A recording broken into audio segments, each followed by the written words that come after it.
Hello, everyone, and welcome back to another episode of The Push with Nick and KP. We are here, albeit a bit delayed. Um, I was in town for Mania, and so had to take a couple days to catch up and get back to real life. But we are here for the WrestleMania recap. We're going to do both night one and night two.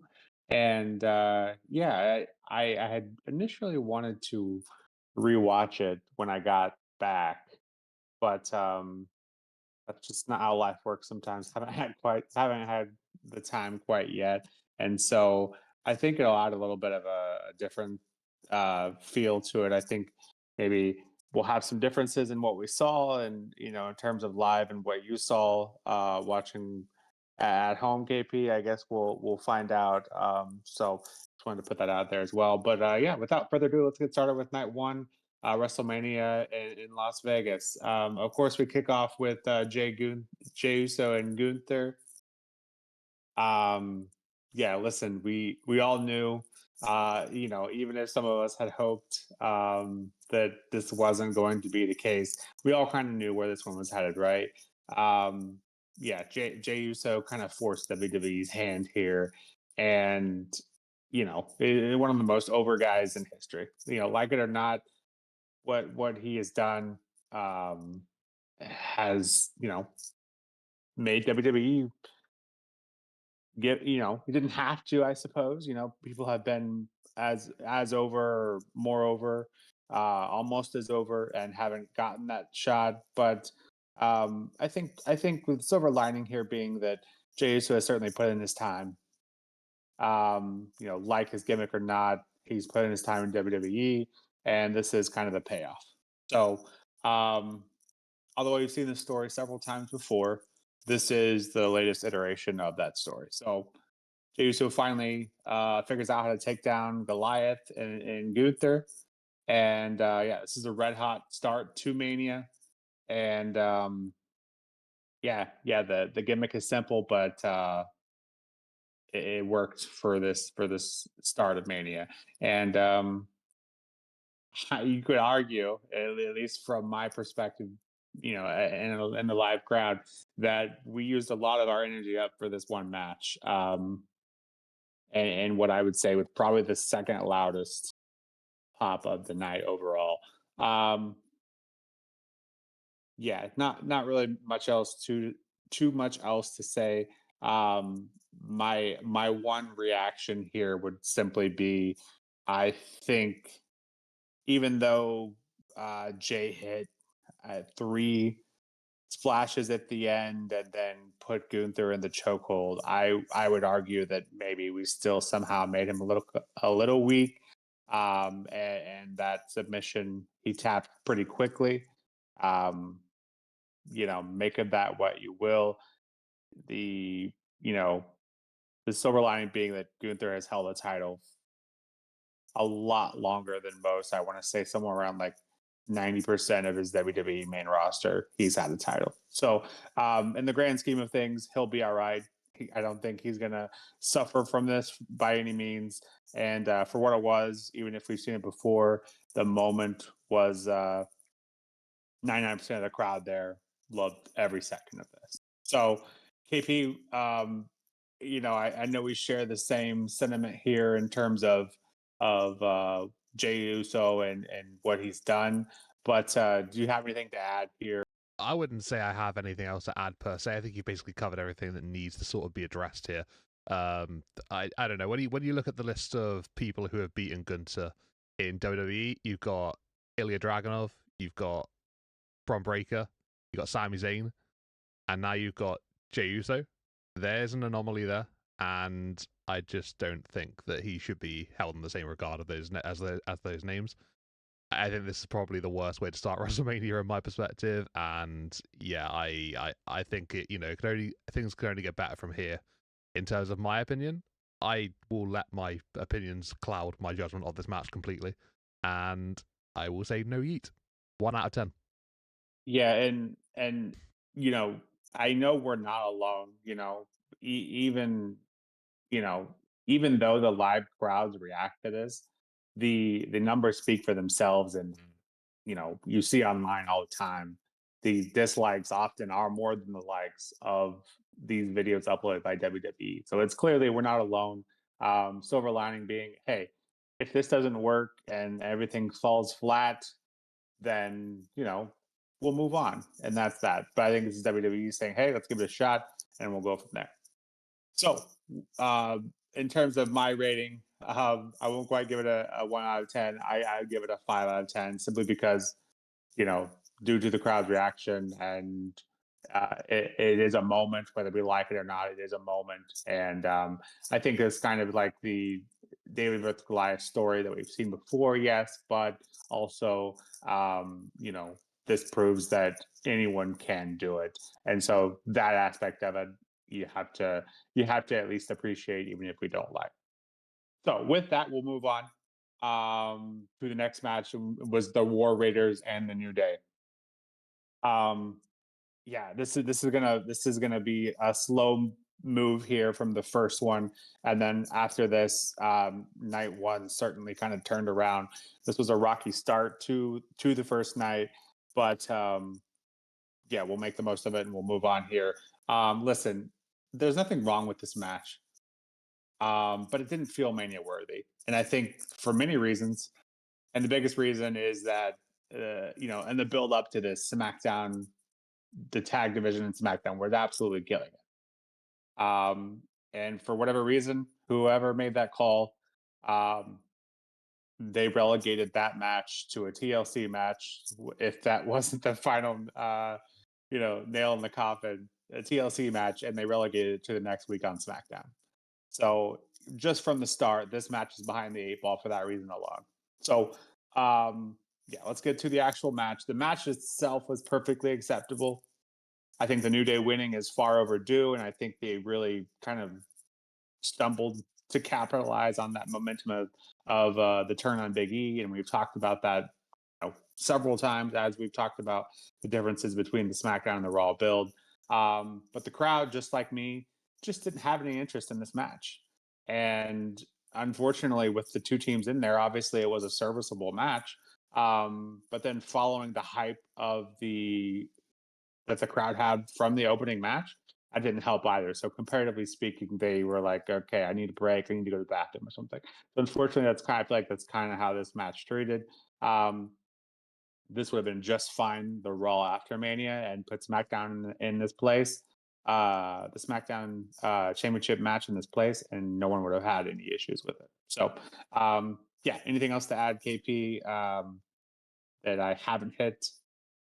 In terms of stuff to add that you haven't really hit, I'd say probably the fact that even though New Day winning the titles and the match, it just felt like a really flat moment. Like although they hit the finish, and I think that I knew that was what was about to happen, it still just felt like, oh, okay, fine. It was a really weird sort of feeling when the bell rang. I don't know. It's hard to explain properly. I don't think the match really sort of did itself any favors by hyping anybody up. It just seemed to be your standard sort of tag team matchup. And I don't think anyone's really gonna walk away from WrestleMania thinking, oh my god, remember when the New Day capitalized on that heel turn and eventually and then won the WWE World Tag Team titles at WrestleMania. I don't think really people are going to talk about that because just of how it felt at the time. I don't know if it was different maybe in the arena for you guys watching, but yeah, from home it just felt so flat. I really don't understand why, because went into this match wanting New Day to win. I thought they can capitalize here, they can get a huge title victory, and they can use that heel turn to sort of like shape where they're going next, and ultimately that's a good thing for them. But yeah, it just felt very odd and very flat, like I said. You mentioned a great point. The SmackDown Tag Team Championship match. Why is that on SmackDown and why is it not in place of this one at WrestleMania? People love a ladder match, and I think it would have been just so at home at WrestleMania. So it's very strange that they did make that decision. I know you mentioned that already. But yeah, the match itself, nothing special. New Day winning is good, but I wouldn't say that helps in terms of the quality of the match overall. I gave it a 6.5 out of 10. Yeah, it's just so strange. I don't really understand why this one felt so flat. But yeah, what did it feel like for you for you guys in the arena? Did it feel flat like I'm saying it did, or did it maybe feel a little bit more than just that? But yeah, what exactly was it? Was it with you guys? Yeah, it was just it was almost we're sitting there watching it, and it's like, why are we watching this on Mania? So it's, and I think what could have been will always kind of loom over this match in terms of what SmackDown had been, and how hard they worked and to get relegated while this match was there will never set right with me. Probably 10 years from now, I'll probably, if I come back and watch this, I'll probably be like, oh yeah, I remember how well the build up for that was. But yeah, my rating for this is a 4 out of 10. Because it didn't even provide a moment, which you can at least say the first one did.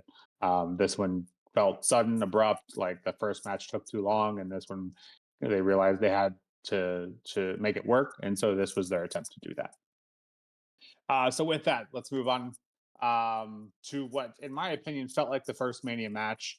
Um, the god awful weather intro aside, I think this felt like the first Mania match in terms of it provided something. The crowd was very much invested. They were in the first match, obviously, but yeah. We'll move on. We'll pretend that didn't happen for KP's sake, especially. We'll just move on from it.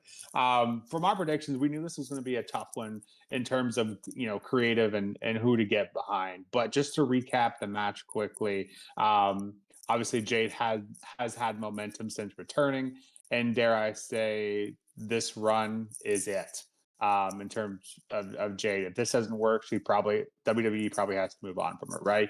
I don't mean to sound dramatic, but I feel like that's kind of the situation that WWE's in here after sending Jade back in the kayfabe injury to work on her craft, hone her craft. Um, and so WWE had kind of they were in a hard spot here. Naomi, I made it, apparent. This. Naomi is I'm not a big fan, but Naomi is doing the best work of her career as a heel, and I feel like it's not even close. So yeah, unfortunately, there wasn't a bad winner here. As long as both women walked away here looking good, I think that was a win for both of them. And I honestly I believe this match did just that. While it wasn't a 5-star classic or anything, it felt like we were kind of paying off the story, albeit a bit strange. We were paying it off a little bit. Um, Outside of the finish, which was a tad awkward because it feels like Jade almost forgot that she was going to use her finisher. I think she, maybe got caught up in the moment there with that penultimate move before her finisher. Um, but regardless, I feel like both women walked away looking good here. Um, Naomi and Jade both here look like $1 million, and they walk away to what feels like maybe the feud could potentially be over if they wanted it to be. But if not, I feel like Jade walked away here looking the best that she has in terms of a singles match in WWE. And so now they can kind of go separate directions if they need to. Both characters, especially Naomi, they can really capitalize on what she's been doing so far. KP, what were your thoughts on this match? How did it feel? How did it feel on your end? Honestly, not too dissimilar to what you've mentioned already. I think I'm glad that you saw the very uh comical Storm intro to Jay's entrance. That was just it was something, that's for sure. But yeah, you hit the nail on the head. I mean, Naomi's work since being a heel has been pretty damn impressive. I've really liked what I've seen from her over the last 6 weeks or so. And yeah, I'm assuming she's just going to keep the ball rolling and just to carry on with that going forward. But yeah, I don't think a loss really sort of like hinders her in this matchup. Yeah, sure, obviously this has been a big build going into WrestleMania, the first women's singles match without a championship involved in WrestleMania history. So obviously it's quite the big milestone in that respect. But yeah, I think as the match itself went, I quite enjoyed it. I think, yeah, like you said, this is the first match that actually felt like, it was a WrestleMania type matchup. So it was nice to kick things off, in match number 3. As much as I want to say it's match number 2, I will say it's match number 3. But yeah, I liked it. I thought that it had its sloppy moments. Like I'll agree with that. There were a little bit of sort of you know, uh, sloppy bits here and there. I think Jade trying to use her power game. It was awkward trying to try and work out those moves, but just brought it together. Eventually, did sort of like get it over the line. But I wouldn't say that really took away from any of the match itself. It was still very, very good. I thought the intensity was brought by both women. It matched the levels of assertiveness that it needed going into it with the feud. And yeah, I think that both did a great job and, did what they needed to on the Grande stage. So I gave this one a 7.5 out of 10. Thought it was a good matchup between both women. And yeah, looking forward to seeing where they both go from here on. Obviously, you got Jade Cargill with this whole story that's been, occupying her for the best part of 4 months or so now. So yeah, it'll be nice to see her maybe go on something a little bit different.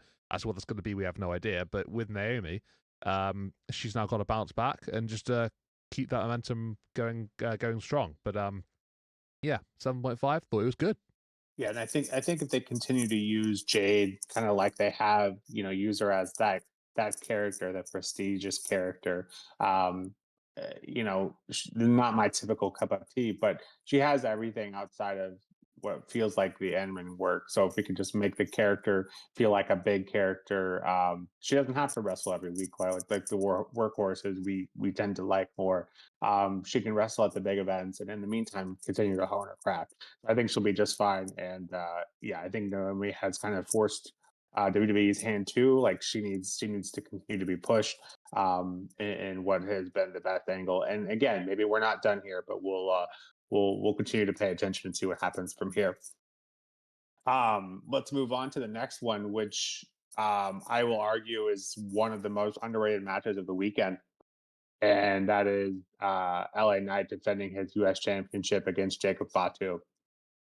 I'll argue that this was again it it was one of those matches where we both going into it on the predictions, we kind of mentioned similar to the Jade Naomi match, there isn't a wrong winner here.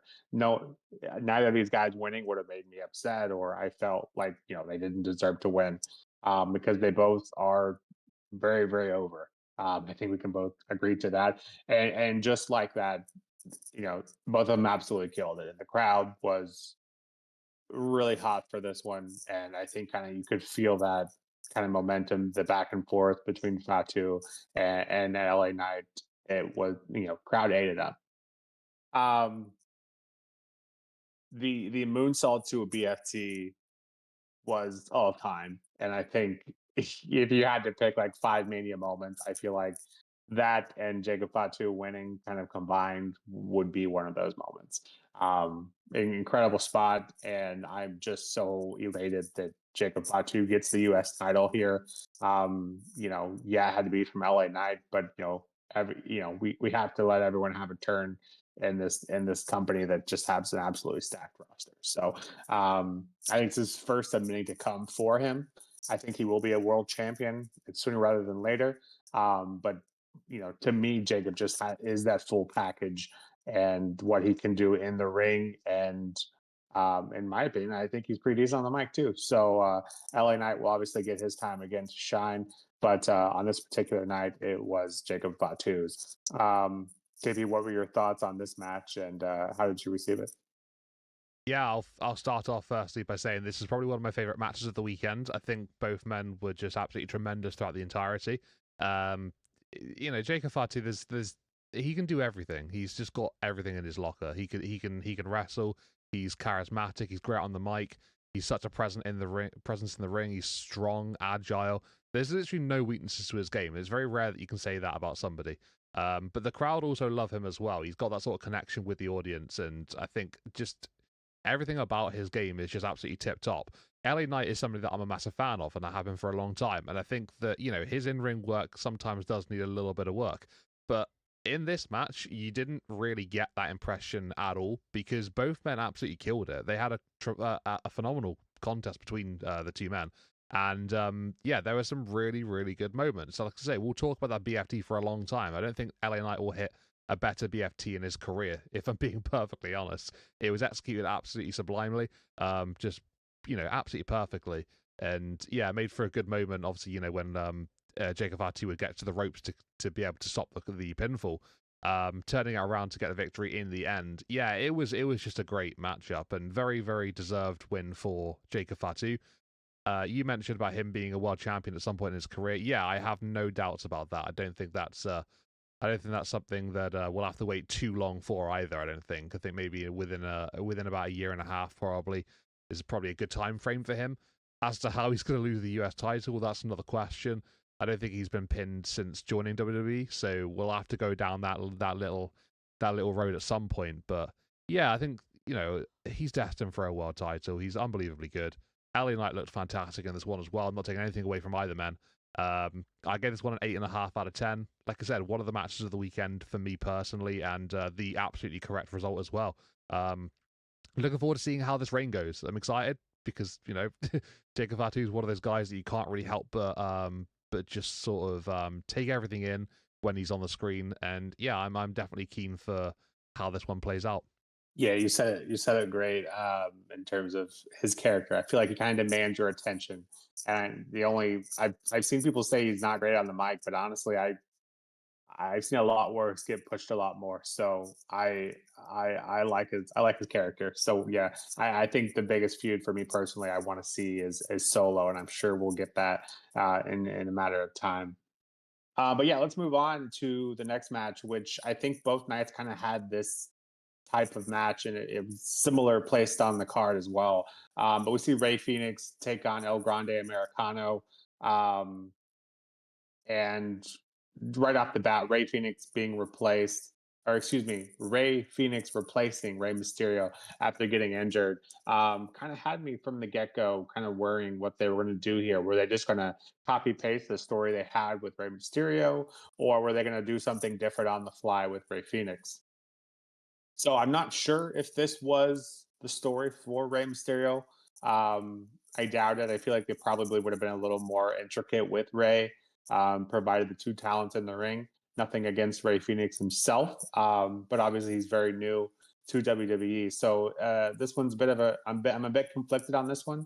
I think it's incredible that Phoenix has the opportunity to debut here so quickly after getting in WWE, but also Grande Americano being to have his debut match as well. Someone has to lose, unfortunately.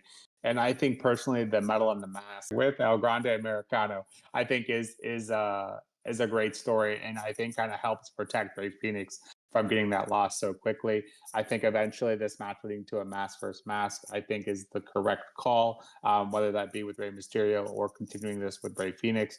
I think that's fine.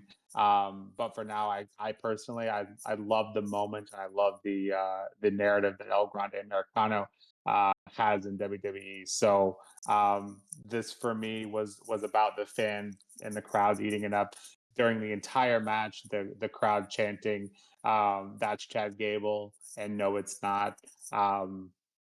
Just with the two guys in the ring making the most out of this kind of short match. But yeah, for what it was, I thought this was a great moment. I gave this a 7 out of 10. KP, how did you receive this one? Very similarly to how you've mentioned it, to be fair. Watching from home, it was pretty much as you have already described. I loved hearing the crowd sort of going back and forth on this one. Basically just saying their thoughts. Yeah, Rey Mysterio getting injured obviously is a big shame, and you don't want that upon anybody here going into a WrestleMania match, especially.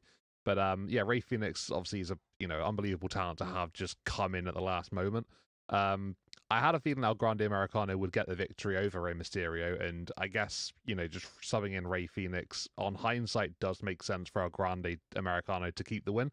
But I was sort of swayed because of the, how new Ray Phoenix is and maybe not taking a loss just yet. But yeah, there's maybe a little bit of a surprising one in the end for me, but I suppose when you look at the grand scheme of things, it does make a bit more sense that El Grande Americano should win this match.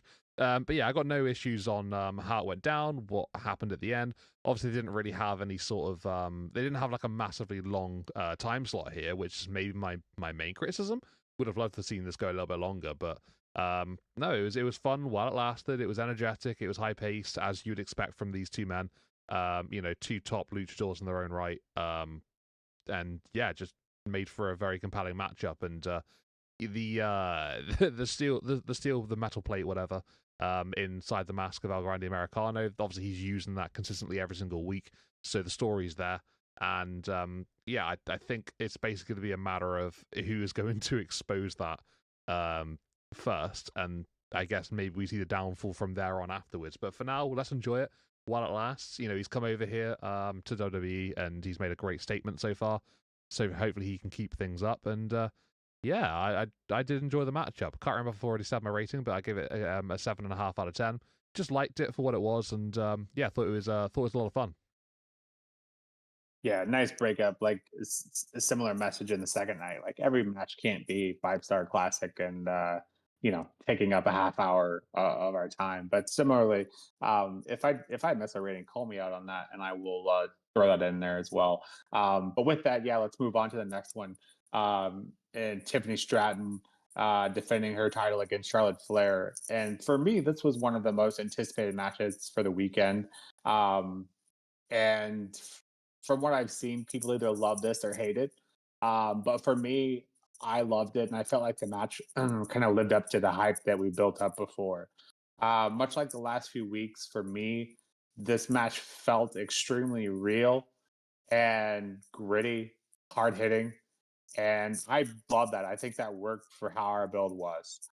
You can argue that this was not a technical masterpiece, and it certainly wasn't by any means. But for some reason, with the build and all the backstage politics and all the stuff you've heard about what potentially happened here, Charlotte sandbagging, all of that, for whatever reason, it worked. Um, whoever's to blame, we'll figure that out. And what happened, we'll figure that out soon, I'm sure. Um, but this felt like a real life fight. Like it felt like it wasn't orchestrated, it wasn't rehearsed. It just felt like these two hated each other, and they went out there and they proved it. And I think you can kind of that proof is seen with Tiffany and her smile after the match, and had lost like a piece of her tooth. So I to me I loved what this did, and whether Charlotte wanted to or not, or you believe all the dirt sheets and all that. Clearly, Charlotte didn't want to give the rub here, but she did, and that's huge. And for Charlotte to do that to Tiffany here, allowing her to get the Mania win, is so early in her career. I think Tiffany comes out of this feud looking like $1 million, and yeah, there's not much more you can ask, at least on my end from Charlotte. So, KP, what'd you think of this one? Yeah, I mean, it doesn't get much bigger than defeating Charlotte Flair at WrestleMania in your Mania singles debut, right? I think for Tiffany Stratton, this is probably the biggest win of her career, as of today's date. I think you know if there's one way to cement your championship reign, it's to have a victory over Charlotte Flair. So Tiff went to the well here. I think both women really did. Like you said, it was you worded it really well. This seemed like a fight, to be honest. And I think Tiff showed the levels of grit after the matchup. Just her sort of like disheveled sort of demeanor. I thought it really sort of like it just made the match mean a lot more in that respect. Seeing how much of a toll it took on her at the end. Her hair's a state, her mouth is bloodied, teeth look chipped. Everything about that just seemed to be like you've gone to war, and you've come out victorious. And yeah, you've obviously defended your women's championship. I think the feud was very strange building into this one. Charlotte Flair maybe perhaps going a few levels above what she's meant to have been doing, but obviously we can talk about that another time. But yeah, with Tiffany Stratton and how she's come out of this one, she's been to war, and she's come out with the gold alongside her. So yeah, I enjoyed it. I thought the match was fun. I thought it was good. It was just a battle between both women. I thought that made for a much better matchup in general. I think if they had sort of like a technical masterpiece, that would have been fine and absolutely great. But I think ultimately this one needed a bit more of a brawl type scenario to it, and it literally started off as that. They literally got into a brawl literally just after the bell rang. They would roll toward the outside of the ring, and yeah, it just sort of like continued to go along from there. I thought it was a nice pace match, and they didn't really sort of lose out on the expectations of this one being a proper fight. So what a win for Tiff, huge for her. absolutely pleased beyond belief that she beat Charlotte Flair, to be fair, because I think going into this one, I felt like Tiffany winning was the right call, but I could see Charlotte winning. So it's sort of like, head against heart type situation. But yeah, Tiff winning absolutely unbelievably large. In terms of stature, it doesn't get much bigger than this. I gave it an 8 out of 10. And was a really big fan of the matchup in general. Yeah, I think just, kind of mentioned it already. We both did, but, beating Charlotte is always, especially this early in your career, is always going to help you. Um, I think Tiffany still has work to do, but I think in terms of getting that rub from Charlotte, whether she wanted to give it or not, is a great step in the right direction for her. So with that, we move on to what was the main event of night one, and just continues kind of the roller coaster ride that we had over night one, from the rocky start to what each match after that, to me, feeling like it belonged here. Bringing different things, each and every match brings something a little different, and I think, you'd be hard pressed to argue that this was one of the most anticipated matches of the weekend, hence why it's main event, obviously. And to me, this match delivered, and the amount of near falls in this match um, forces those of us with high blood pressure to take your meds. You could call this a bit of a finisher fest, obviously, and I think a lot of main events in WWE typically are, but I have no issues with it. It didn't bother me one bit because we were so intrigued in the story that was being told, and so, absolutely no issues for me here. And just the overall takeaway with I think you'd be hard pressed to argue Rollins is one of the best of all time. Just in wrestling, let alone WWE, and one of my favorite as well. And so this match was such a moment to me. And Rollins being so underrated, and I argue, underappreciated.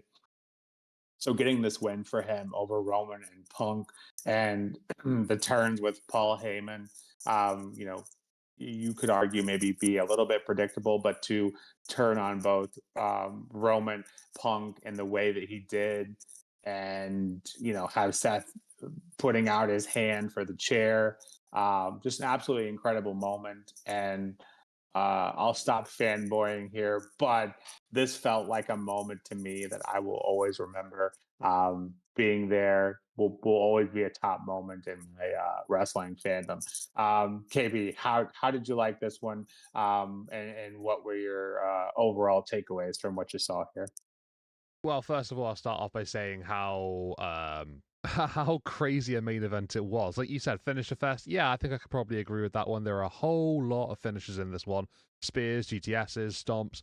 Had everything pretty much. Double down and in loads and loads and loads going throughout the entirety of the matchup. But it made it for a very compelling contest. Obviously, Paul Heyman being such a big factor in this one. I think it wasn't like the most shocking of things to happen. I think people did expect it to take place, but it doesn't take anything away from the moment itself, because it was absolutely phenomenal. It was an incredible moment to have witnessed. And I think when you look at it's kind of a crazy statement, but Roman Reigns and CM Punk, they get a lot of attention right now, right? They get a lot of hype from people. I think more so than Seth going into this matchup. And I think it speaks of how maybe like underrated Seth can be at times. And it's kind of crazy to think that, you're calling Seth Rollins underrated. But I think when you got the two guys that he's in the ring with, I think a lot of the attention does sort of go towards them and maybe overshadow the work that Seth does. And he's always so consistent. He's always, bringing his complete 100% mentality to everything that he can deliver. And yeah, I think, getting his moment to shine in a WrestleMania main event. Obviously, main event for the first time last year in a tag match, and I think a lot of that was more so on Cody and The Rock, and Roman Reigns. But this time, it felt like it was, especially in the late stages, going into those final few moments. All eyes were on Rollins, and everything that was going to happen, after that, and going down the line now, with that turn from Paul Heyman aligning himself with Seth Rollins. This is awesome. Like, it's great. It's good to see Seth being invested in a very high stakes, very important role. and I'm really excited to see how this one plays out. I really, really am. But yeah, Roman Reigns and CM Punk both getting low blowed by Paul Heyman, and Heyman seemed to really enjoy the low blows. So you can you can get the wiggles out with how Heyman was working it. But it was a cool ending to the matchup, and yeah, definitely really enjoyed it for sure. But yeah, it's just, it speaks to how things are going to go on from here on out, and yeah, all eyes on Seth, which is something that he definitely deserves for all the hard work that he puts in. And yeah, this matchup was a lot of fun. It was high intensity from the beginning, loads of spots. The almost throwback to the Shield powerbomb was was quite funny and amusing. I liked that they didn't quite go there, and Roman just took over and powerbombed them both through tables. That was a great moment, and yeah, just generally speaking, really awesome match. 9.5 out of 10 from me. Felt like a proper main event of WrestleMania, and I'm glad they went down this direction and put it as the main event. So yeah, top tier stuff from all three guys. Absolutely loved it. Yeah, and I think you kind of mentioned it too with Seth taking the backseat to the story last year. I remember having this conversation around this time, thinking, he's too big for this moment, and this felt like a kind of thank you to him in terms of here's your Mania moment. And I think this will be that this will be a Mania moment that is always regarded highly by most. So yeah, with that, I gave this one a 10 out of 10. Um, I give those out more than you do, I know, but this to me felt absolutely worthy of being a main event. And yeah, we'll talk about this one for years and years to come. And I think Seth kind of getting his flowers here is it's crazy to think it took that long to do it because of all the things he's done in his career. But this felt like a great way to end night one. So with that, in terms of overall for night one. Just averaging up every total that I've given. This one comes out to just over a 7 out of 10, and I think that's a great. I think that's a great, maybe albeit a little low because the first two matches just didn't feel it just didn't work for me personally. I think a lot of people kind of agree with that, but I feel like that's kind of what, in the grand scheme of things of the night, I feel like those first two matches are kind of what brought it down. So a 7 out of 10 still isn't bad. Nothing to think, oh, this is a terrible show. It wasn't. But you take out those first two matches, and all of a sudden you're up to an 8. So yeah, it was a great, it's still a great first night. With the last two matches, especially in the Jacob Fatu and LA night. But it definitely was the lesser of the two nights, in my opinion. So, KP, your overall and kind of your final takeaways here as well. It's a tale of two halves for me. I think with the first three matches, I think I just my interest levels weren't quite there. That's no disrespect for Jay Cargill and Naomi, but I just think when I'm talking about half and half type situations here with the card, I think I got to group Jade and Naomi in the early section because that's just where they were in the card. There's no shade there, but just how it sort of played out and worked. But the second half of the show is where things really picked up for me, and I can sort of enjoyed it a lot more. But it's a shame that I had to sort of like go through the first initial two matches, especially to sort of like get to the decent moments. And yeah, I mean, I gave it a 7 out of 10 as well. I think maybe that's a little high from me, but I think the main event saves it massively. And obviously, Jacob Fatu and LA Knight, Tiffany and Charlotte being the standout matches of the evening. I think they sort of like help it. I think any less than a 7 is maybe a little bit unfair to them being on that card. But yeah, night one, definitely a tale of two halves. Second half being a lot better than the first. The main event was top freaking tier. Pardon the pun. And yeah, I think definitely some moments for sure that we'll remember and we'll look back on in a number of years. So I guess that's a bonus, to be fair, in it. Top freaking tier. I love that. Let's use that as a way to describe night one. And with that, that will be the end of our WrestleMania night one recap. We will be back very shortly with the recap of night two. And yeah, until next time, we'll see you then. This has been The Push with Nick and KP. Take care.